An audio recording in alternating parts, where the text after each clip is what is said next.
Discover the power of adverbs of frequency with simple present tense. Hello everyone, and welcome to another fascinating episode of our English language learning series.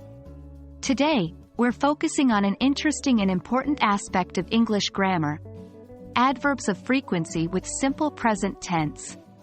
Adverbs of frequency can give your English conversations and writing more detail, and using them with the simple present tense can help you talk about regular, habitual actions. Let's dive right in. Adverbs of frequency are words that describe how often an action happens.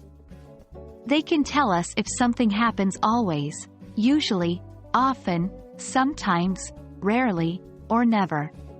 Examples include words like always, usually, often, sometimes, seldom, rarely, and never.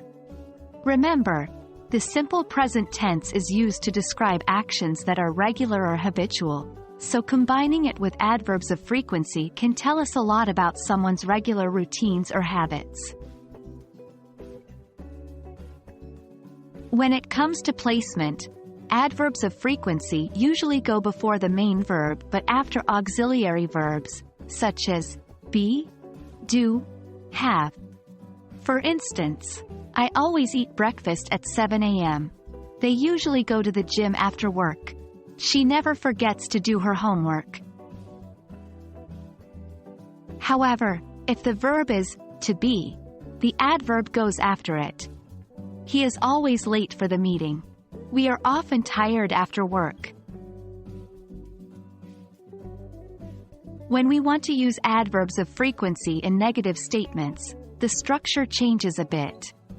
We often use the auxiliary verb, do, and the adverb of frequency comes between the auxiliary verb and the main verb.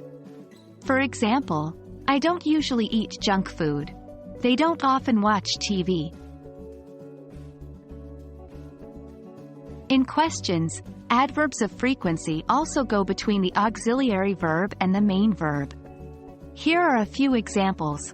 Do you usually have coffee in the morning? Does she often read books? And there you have it. Now you understand how to use adverbs of frequency with the simple present tense. Remember, it's all about describing how often something happens, so keep practicing these structures to get a strong handle on them. We hope this video has been helpful, and we look forward to guiding you further on your English language journey. Until next time, keep practicing and happy learning.